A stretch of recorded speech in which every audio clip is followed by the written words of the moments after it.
ሰላም ሰላም እንዴት ናችሁ? ሀገር ወዳድ ኢትዮጵያውያንና ኢትዮጵያ ሐኪሞች እንግዲህ ሰሞኑን ደግሞ እንደ አዲስ እያወሩት ያሉ በሚዲያም በምን ምንድነው እየሰሩ ጥያቄያቸውን መጠየቅ ይችላሉ አይነት አስተያየት። እነዚህ ሰዎች ግን የት ነው ተኝተው የኖሩት?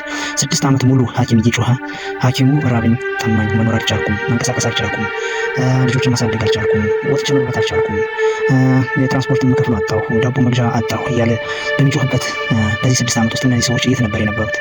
ተውት፣ የ6 ዓመቱን ተውት፣ የ6 ዓመቱን ተውትና በዚህ 2 ወር ውስጥ የት ነበሩ? ሐኪሙ በዚህ 2 ወር ውስጥ ሲያቀርቡ የነበረን ሲጮሁ የነበረን ነው ሳይሰሙ ቀርተው አይደለም።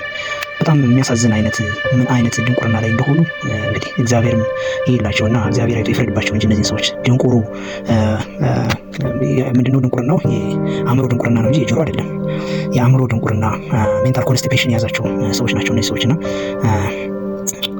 እንግዲህ ጡንቻቸውን አፈርጥመው በጡንቻቸው የሚያስቡ እና ምንም አያመጡም የሚሉ ሰዎች ናቸውና እንግዲህ በተለያዩ ጊዜያትም ሐኪም ሲጮህ እንደነበር ሁላችሁም ታውቃላችሁ። በተለይ በ6 ዓመታት ውስጥ የነበረውን ሂደት ግን ሁላችንም የምንረሳው አይደለም። ስለዚህ እነዚህ ሰዎች ጥያቄውንም መቼ እንደቀረበም አያውቁም። እንግዲህ ከእንቅልፋቸው የነቁት ትናንትና ነው መሰለኝ።